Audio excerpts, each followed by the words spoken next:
Welcome Anwar Ali Sayyed sir. आज मी तुमचं खूप खूप स्वागत करते आजच्या आपल्या या मीटिंगमध्ये. मी कॉन्स्टंट वॉटरप्रूफिंग केमिकल कंपनीमधून निघत आहे आणि मी आज आमच्या ऑडियन्सला सांगू इच्छिते. आज आपल्यासोबत आहेत पुसद येथील civil engineer mister Anwar Ali Sayyed sir, जे मागील 25 वर्षापासून कन्स्ट्रक्शन क्षेत्रामध्ये कार्यरत आहेत. आज आपण त्यांच्यासोबत कन्स्ट्रक्शन क्षेत्रातला त्यांचा अनुभव, त्यांचा हा प्रवास कसा होता हे जाणून घेऊयात. आणि सोबतच त्यांचे अजून काय चॅलेंज होते त्यांना या पूर्ण यांच्या जर्नीमध्ये यासोबत सुद्धा. सर, मला पहिल्यांदा तुमच्याविषयी जाणून घ्यायला आवडेल. अ, कधी आणि कशी सुरुवात केली सर तुम्ही कन्स्ट्रक्शन क्षेत्रात? पहिली संधी कशी मिळाली तुम्ही, आणि तुम्ही स्वतःबद्दल पहिल्यांदा सांगा सर. पहिली संधी पहिली संधी म्हणजे nice question. It is like पहिला प्यार. मा- माझ्या एका मित्रानं त्याचं एक नातेवाईक होते. हम्म, मी सिव्हिल इंजिनिअरिंग पास झालो होतो आणि कामासाठी सुरुवातीला कोणी काही प्रिफर करत नाही हम्म, आणि कोणी तेवढा रिलायबल म्हणजे तुमच्यावर फेथही करत नाही. हम्म, तुम्ही जस्ट हम्म, पास आउट स्टुडंट असतात आणि तुम्हाला काम मिळणं हे खूप कठीण असतं.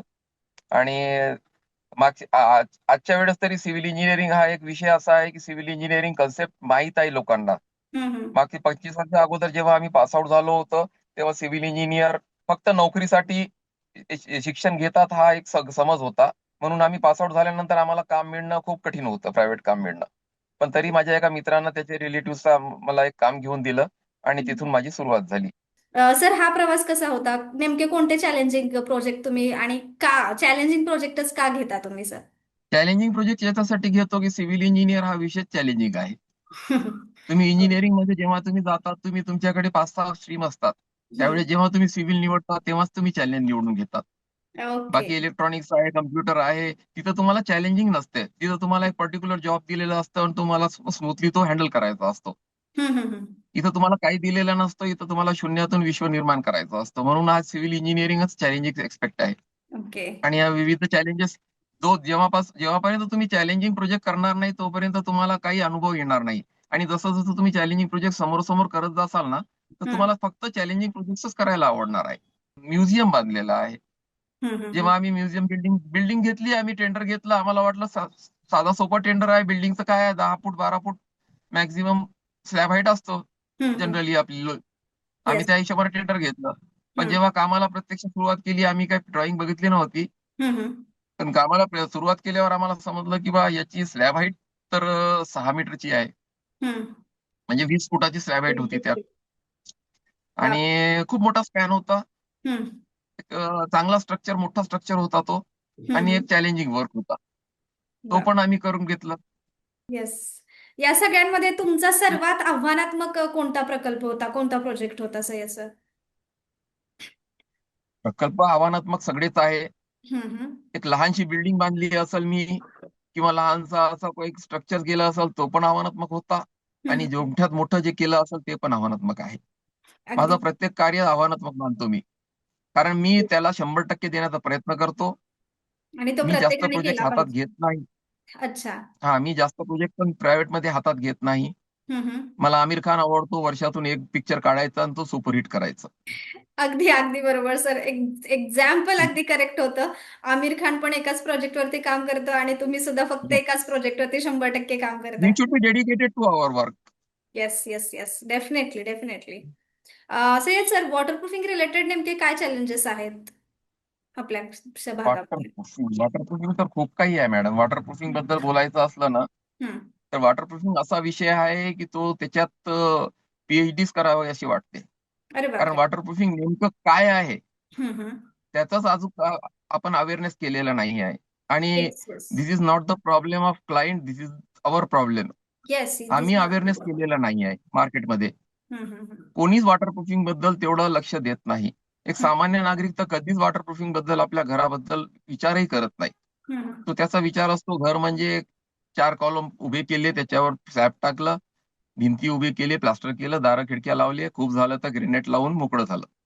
पण वॉटरप्रूफिंग हा विषय असा आहे, जोपर्यंत तुम्ही त्या विषयावर अवेअरनेस आणणार नाही, हम्म. तोपर्यंत आपण चांगले टेक्निकली साऊंड अशी आपण रेसिडेन्शियल बिल्डिंग किंवा एक बिल्डिंग देणार नाही आपण, एक स्ट्रक्चर. तर हम्म. त्याच्यात महत्वाचे विषय असे आहेत मॅडम की जो बिलो ग्राउंड मॉइश्चर येतो. हम्म. आणि तुम्हाला प्लंबिंगचे प्रॉब्लेम्स आहे, प्लंबिंग फेल्युअर आहे. Yes yes yes. त्याच्यात तुम्ही जर पाहसाल तर स्मॉल क्रॅक्स आहे yes yes air building crack. मध्ये. येस. आणि त्याच्यात नाजूक पलीकडे गेलं तुम्ही, इरोजन आहे स्टीलचं. येस करोजन खूप मोठा प्रॉब्लेम आहे. हे सारे हे सारे जे प्रॉब्लेम्स आहे ना, ते हम्म. सॉल्व्ह करण्यासाठी तुम्हाला कुठंतरी आपल्याला मार्केटमध्ये अवेअरनेस आणावा लागेल. वारंवार एक्झॅक्टली. आपल्याला याच्यावर एक सेमिनार्स घ्यावा लागेल, लोकांकडे स्मूथली जावं लागेल, इझी लोकांना गोईंग आणि वे मध्ये स्वतःला पण त्यांच्यापर्यंत पोहोचावं. एज्युकेट करणं गरजेचं आहे, नाही का? Yes. आपण स्वतः एज्युकेट झालो तरी काही उपयोग होणार नाही, जोपर्यंत क्लायंट याच्याबद्दल एज्युकेट होतो. माहिती राहणार नाही. ओके. क्लायंटला अवेअरनेस पाहिजे. क्लायंट शुड बी अवेअर की हा नाही अवेअर केल्यानं नॉलेज. माझा बिल्डिंगचा खूप मोठा लॉस होत आहे. हम्म. पेस्टिसाइड्स आणि water proofing, these are the main aspects of building. Okay. आणि अच्छा. मी माझ्या आयुष्यात 10 ते 15 बेसमेंट केलेले आहेत. हा. आणि मला अभिमान आहे की माझ्या एकाही बेसमेंटमध्ये एक थेंब पाणी सुद्धा येत नाही. अरे वा. बेस्ट रिझल्ट्स हा. आहेत. आणि कॉन्स्ट्रुमेंट वापरल्यानंतर काय फरक जाणवला सर तुम्हाला स्लॅब वॉटरप्रूफिंग मध्ये? खूप काही जाणवलं मॅडम. एक जसं. नवीन एक नवीन नाव आलं कॉन्स्टमॅन. त्यावेळेस आम्हाला वाटलं की बा कोणीतरी माणूसच आला. पण जेव्हा प्रॉडक्ट आला आणि आम्हाला त्यावेळेस खात्री नव्हती, कारण आम्ही खरं सांगायचं म्हणजे आम्ही मोठे मोठे ब्रँड वापरायचो. येस. आम्ही ऑस्ट्रेलियन आणि जर्मनीचे ब्रँड वापरायचो. आम्हाला वाटायचं कॉन्स्ट्रोमॅन हे काय कॉम्पीट करेल. पण हळूहळू मी स्वतः वापरत आहे कॉन्स्ट्रोमॅन. आणि येस. आज माझ्या कोणताच प्रोजेक्ट, कोणताच काम माझा विदाऊट कॉन्स्ट्रोमॅन वापरल्याशिवाय नाही होत आहे. आताच मागे आम्ही एक मेजर प्रोजेक्ट केलेला आहे नांदेड येथे. ओके. आम्ही खूप मोठा प्रोजेक्ट केलेला आहे. जवळपास आम्ही 2200 बॅग्स सिमेंट वापरून तो स्लॅब केलेला आहे. आणि खूप मोठा प्रोजेक्ट होता तो. त्याच्यात आम्ही कॉन्स्ट्रुमेंट वापरलं. हो. कॉन्स्ट्रुमेंटनं स्मूथनेस आणि वॉटर वॉटरप्रूफ. प्रूफिंग बद्दल जो आपल्या मनात जी शंका राहते, ती आपण जर कॉन्स्ट्रुमेंट वापरली तर ती शंका आपल्याला निवारण 100% आहे. Water exactly. प्रूफिंग बद्दल नवीन प्रोजेक्ट मध्ये तर मी 100% अश्युअर्ड करतो की कॉन्स्ट्रुमेंट वापरल्यानंतर स्लॅबमध्ये तुम्हाला लिकेजेस कुठंच भेटणार नाही. एक पीस ऑफ माइंड मिळाला तुम्हाला. Yes. Yes exactly sir. Definitely. हेच हेच हवं असतं आम्हाला पण. वॉटरप्रूफिंग जसं तुम्ही म्हणाला हा काही सोपा विषय नाहीये, त्याच्यामध्ये जितकं डीप जाऊ तेवढा विषय तो वाढणार आहे आणि एज्युकेट करणं ग्राहकांना तेवढंच गरजेचं आहे. आणि आम्हीही तोच अवेअरनेस तयार करण्याचा एक प्रयत्न करतोय. ज्या वेळेला वॉटरप्रूफिंग होत नाही किंवा आपल्याला हवे तसे रिझल्ट मिळत नाही त्यावेळेलाही भरपूर काही परिणाम आपल्याला बघायला मिळत असतील, नाही का? नेमके काय परिणाम येस. होतात? मानसिक परिणाम, फायनान्शियली काही ना काही परिणाम होत असतात. खूप काही परिणाम होतात. हम्म. तुमचा स्टील वाया जातो, रस्टिंग होतो, हम्म. स्ट्रेंथवर इफेक्ट पडतो, ड्युरेबिलिटीवर इफेक्ट पडतो, तुमचे सेफ्टी हॅझार्ड्स होतात, हम्म. तुमचा इकॉनॉमिकल लॉस होतो. हम्म. मेंटली तुम्हाला जर आम्ही ऍज अ कन्सल्टंट विचार केला तर तो म्हणजे ओनर आम्हाला म्हणजे लिटरली पागल That's- करून ठेवतो तो आम्हाला. हा. नाही बरोबर आहे, त्यांनी त्यात कलर पाऊल मारलेला सुधारायची असतो. कमाई असते ना ती. नाही, कलर मारलेला असतो. कलर झाल्यावर जेव्हा ते डॅम्पनेस येतात, हम्म. तर ते आता होम मिनिस्टर त्याच्यावर फायरिंग करतात आणि त्यांचा कॉल आम्हाला येतो. नाही बरोबर आहे ना, तोही कुठेतरी डिस्टर्ब झालेला आहे आणि मग त्याला ते रिझन फक्त आपण आहोत असं जाणतात. त्यापेक्षा मग आधीच अवेअर झालेलं आणि आधी एक म्हणूयात आपण आधीच काहीतरी आपण काही केलेलं बरं राहतं. त्यामधून ते मानसिक परिणाम खूप जास्त इफेक्ट करतात आपल्याला आणि आपल्या कामावरती सुद्धा, नाही का? Yes, definitely. कॉन्स्टमॅन हेच करते की तुम्हाला तुमचं पीस ऑफ माइंड मिळावं, मानसिक समाधानता, समाधान, ग्राहकता, आपलाही कॉन्फिडन्स वाढतोच ना ज्यावेळेला आपले काम कालच्यापेक्षा आज बेटर होत आहेत. त्यावेळेला हा खूप येस. मोठा पॉइंट असतो आणि एक कॉन्फिडन्स बूस्ट करण्यासाठी या सगळ्या गोष्टी हव्या असणंही तेवढ्याच गरजेचं आहे, नाहीत का? Yes ma'am. येस. सर तुम्ही माहूरचा म्युझियम बद्दल बोललात आता, त्याचं नेमकं काय वैशिष्ट्य? 20 फूट तेच ना? हा, ते 20 फूट तेच आहे. तो हो. काम माझ्या एका मित्राचा होता, तो हा. मी करून घेतलेला आहे. हं. Okay.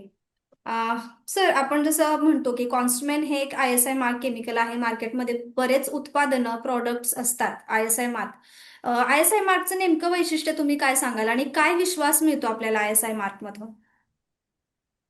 Guaranteed quality, yes. Quality guaranteed, हम्म.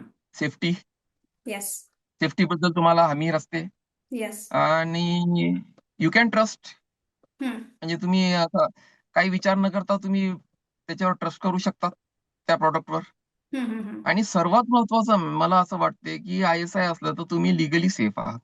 एक्झॅक्टली. तुम्ही लिगली जाऊ शकता त्याच्यावर. हम्म. हम्म. काही प्रॉब्लेम आला, काही झालं तर तुम्ही लिगली ऍक्शन घेऊ शकता. हम्म. त्याच्यामुळे कोणताही प्रॉडक्ट वापरताना I will I suggest that you should prefer ISI. Yes. S I exactly sir. I S I yes. हे तुम्हाला लिगली सेव्ह करतात जसं तुम्ही म्हणालात. आणि हे खूप गरजेचं आहे.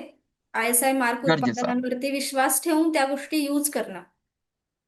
Yes. Sir, definitely. Concrete concrete करताना नेमकी कोणती काळजी घ्यावी आपण? कॉन्क्रीट करताना मॅम सर्वात महत्वाचा विषय आहे वॉटर रेशिओ. हो. जर आपण वॉटर रेशिओवर आपण लक्ष नाही दिलं तर कॉन्क्रिटिंग काहीच उपयोगी नाही आहे.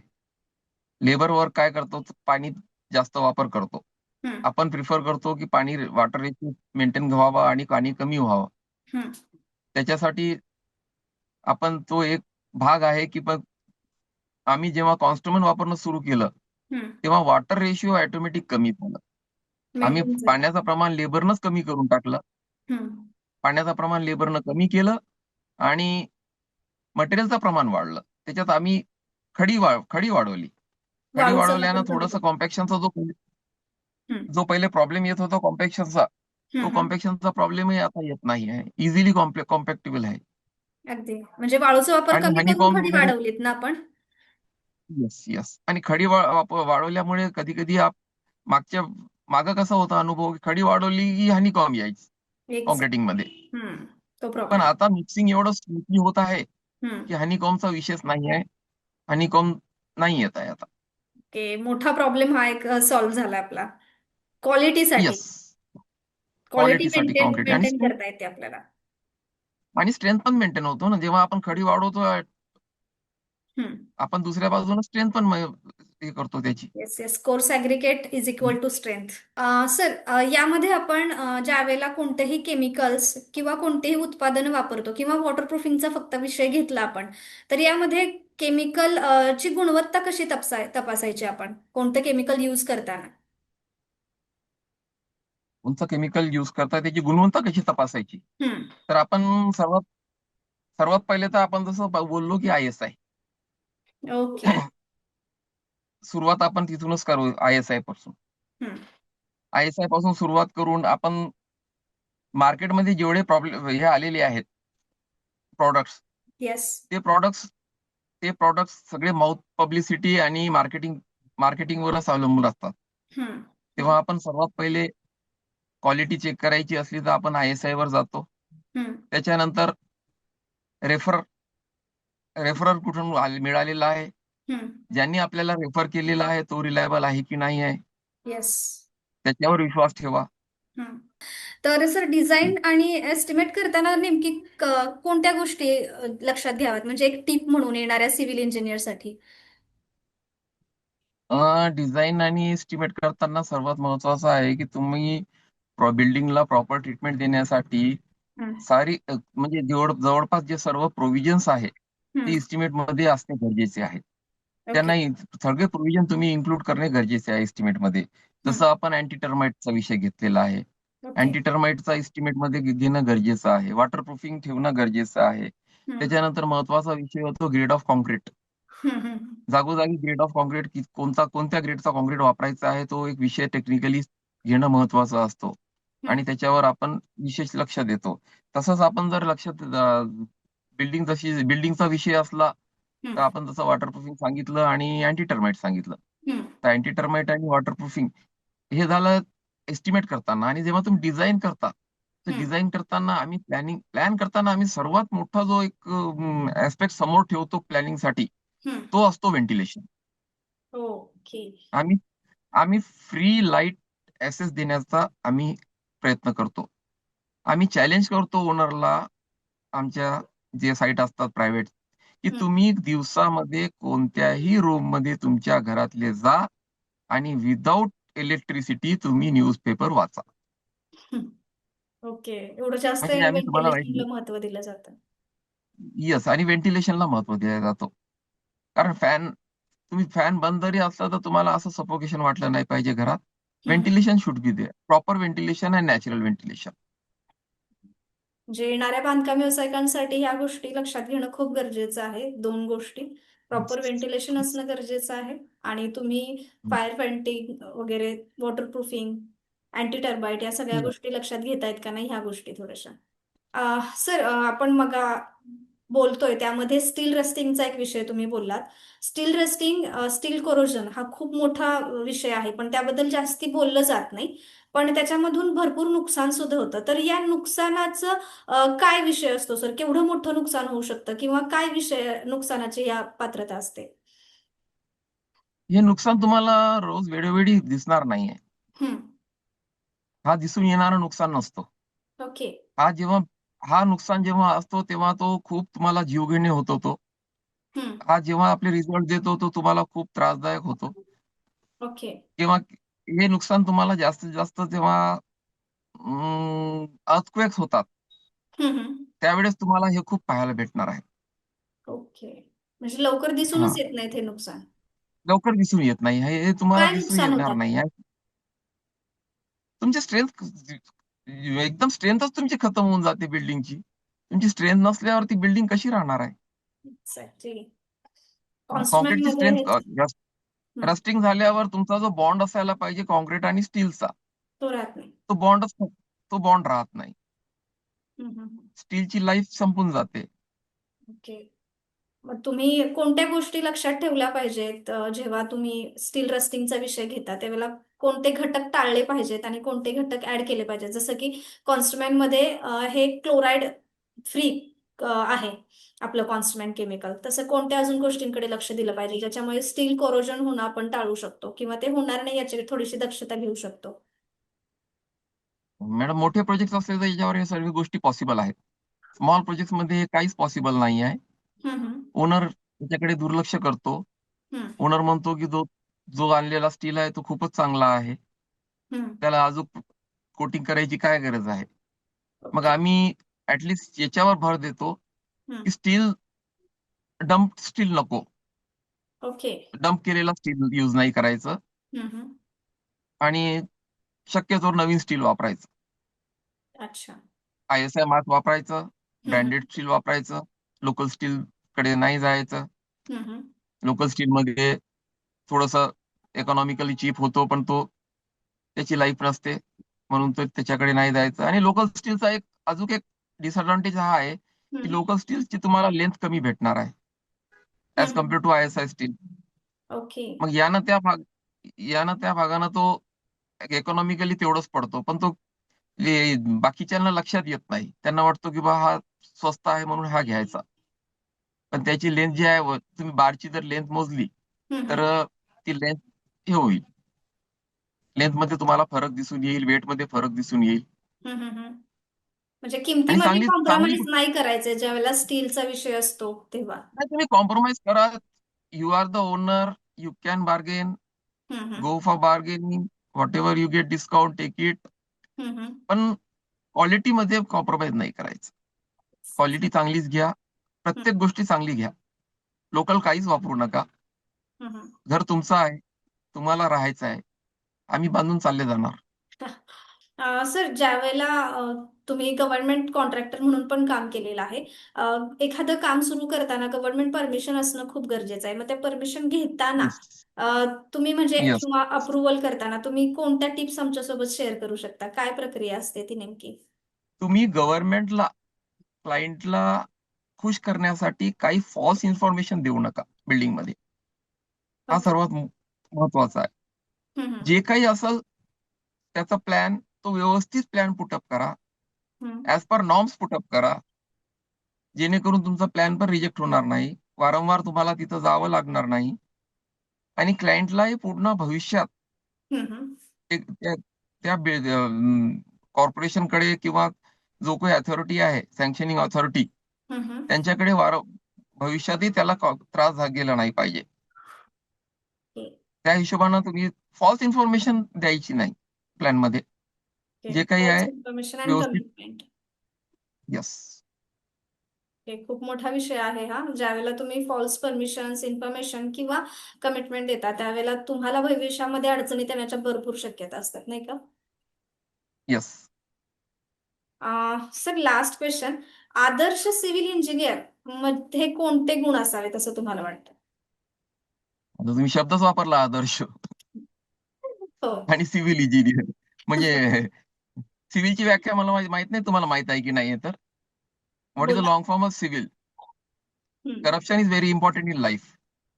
CIVIL. येस. ओके. नाही तरीही कोणत्या गोष्टी त्यांना कारण मी त्याच्या पूर्ण मी मी मी आयुष्यामध्ये एवढंच पाळल्या सांगतो पाहिजेत. की मी एवढंच सांगतो की हे फक्त म्हणण्यापुरता भाग आहे. Corruption is very important in life is civil. हम्म, बट हम्म, इट इज व्हेरी अपोजिट. हम्म, Every civil engineer should be non-corrupted. He should be technically sound. He should be devoted to work. Okay. He should give maximum visit to his sites. Exactly. He should be work time limit bounded projects. Family. त्यांनी धर्म जे काही त्याचे client आहे त्यांना फिरवण्याचं काम कधीच करायचं नाही. तुम्ही 4 दिवस नाही जाणार तर त्यांना सांगून द्या मी 4 दिवस नाही येणार आहे. क्लायंट काहीच म्हणणार नाही, तो वाट पाहणार तुमची. पण रोज रोज सकाळी उठल्यावर त्यांनी फोन केला आणि मी आता येतो आणि आज येतो आणि उद्या येतो असं करू नका. तुमची फीस ठरवून घ्या एकदा सुरुवातीलाच. कारण फीस मुळेच खूप काही प्रॉब्लेम्स होतात क्लायंट सोबत. तुम्हाला जे काही ठरवायचं ते ठरवून घ्या आणि त्या फीस मध्ये इमानदारीनं काम करा. ओके. इकून तिकून अपेक्षा ठेवू नका. सरळ मार्गाने जा. 100% यश आहे. ओके. क्लायंटही खुश, आपणही खुश. अगदी प्रामाणिकपणा जपला पाहिजे या क्षेत्रामध्ये. सर, जसं की आमच्या कंपनीचं उद्दिष्ट आहे आपल्यासारख्या बांधकाम व्यावसायिकांचं प्रॉफिट आणि रेप्युटेशन वाढवणं. आणि त्या अंतर्गतच आमचा हा एक उपक्रम आहे कॉन्स्ट्रोमॅन. आपल्यासारख्या बांधकाम व्यावसायिकांचा अनुभव येणाऱ्या बांधकाम व्यावसायिकांपर्यंत पोहोचवण्यासाठी या मीटचं असं आयोजन करतं. आणि वेगवेगळ्या भागातील काही रेप्युटेड लोकांना आपण त्यांचा कन्स्ट्रक्शनचा अनुभव आणि कॉन्स्ट्रुमेंटचं एक्सपिरियन्स शेअर करायला बोलवत असतो. तुमचा आजचा एक्सपिरियन्स कसा होता या प्लॅटफॉर्मवरती, सर? आज म्हणजे खरं सांगायचं तर पहिलाच असा कोणत्या कंपनीनं फीडबॅक घेतलेला आहे. आजपर्यंत मी विविध पाहत असतो कॉन्स्ट्रुमेंटचे विविध ठिकाणचे इंजिनियर्सला तुम्ही ही संधी उपलब्ध करून देतात आणि त्यांचे प्रॉब्लेम्स काय आहेत, त्यांचे फीडबॅक्स काय आहेत हे जाणून घेतात. हे खूप महत्वाचं असतं. फक्त येस. माल विकणे आणि प्रॉडक्ट्स वापरणे याच्यातून आपल्या ध्येय काही साध्य होत नाही. जोपर्यंत रिव्ह्यूज येणार नाही आणि रिव्ह्यूज तुम्ही इथं ऑनलाईन देतात, दुसऱ्यालाही ते पाहायला भेटते आणि त्या व्हिडिओज मधून टेक्निकली लोकांना तर खूप काही शिकायला भेटेलच नवीन लोकांना. एक्झॅक्टली. पण जो क्लायंट आहे त्यांनाही भरपूर माहिती भेटते. येस, येस, आणि sir. This should go on. Education एक सुरू आहे आपलं. एज्युकेटेड करणं, नॉलेजेबल लोकांना करणं. कारण बऱ्याचशा गोष्टी अगदी तळागाळातल्या लोकांपर्यंत पोहोचलेल्या नसतात. जसं की अनस्किल्ड पर्सन्स आपल्या फील्डमध्ये खूप असतात. त्यांच्यापर्यंत ह्या गोष्टी अगदी साध्या सरळ भाषेमध्ये त्यांच्याच इंजिनियरनी सांगितलेल्या असतील तर त्या अजून जास्त मनापर्यंत आणि बुद्धीपर्यंत जातील, नाही का? Yes. Thank you so much Sayyed sir. तुमचा आजचा वेळ आमच्यासाठी खूप महत्त्वाचा होता आणि मला खूप छान वाटलं तुमचे खूप चांगले एक्सपिरियन्स आणि भरपूर काही चॅलेंजिंग प्रोजेक्टबद्दल. म्हणजे माझ्या डोळ्यासमोर तर काही पिक्चरचे सीनच येत होते ज्यामध्ये तुम्ही सांगत होतात की बरेच काही असे चॅलेंजिंग प्रोजेक्ट होते जे करणं खरंच कठीण आहे. आणि सिव्हिल इंजिनिअरिंग हा क्षेत्रच मुळात चॅलेंजिंग आहे. त्यामधून हे सगळं शिकत जाणं म्हणजे खूप अमेझिंग प्रवास असणार आहे हा सगळा. Yes, definitely. सर, कॉन्स्टमेंट परिवाराकडून तुम्हाला तुमच्या येणाऱ्या प्रवासासाठी खूप खूप शुभेच्छा, मनापासून शुभेच्छा. असेच आमच्यासोबत कंटिन्यू राहा, सर. थँक्यू. Thank you, sir.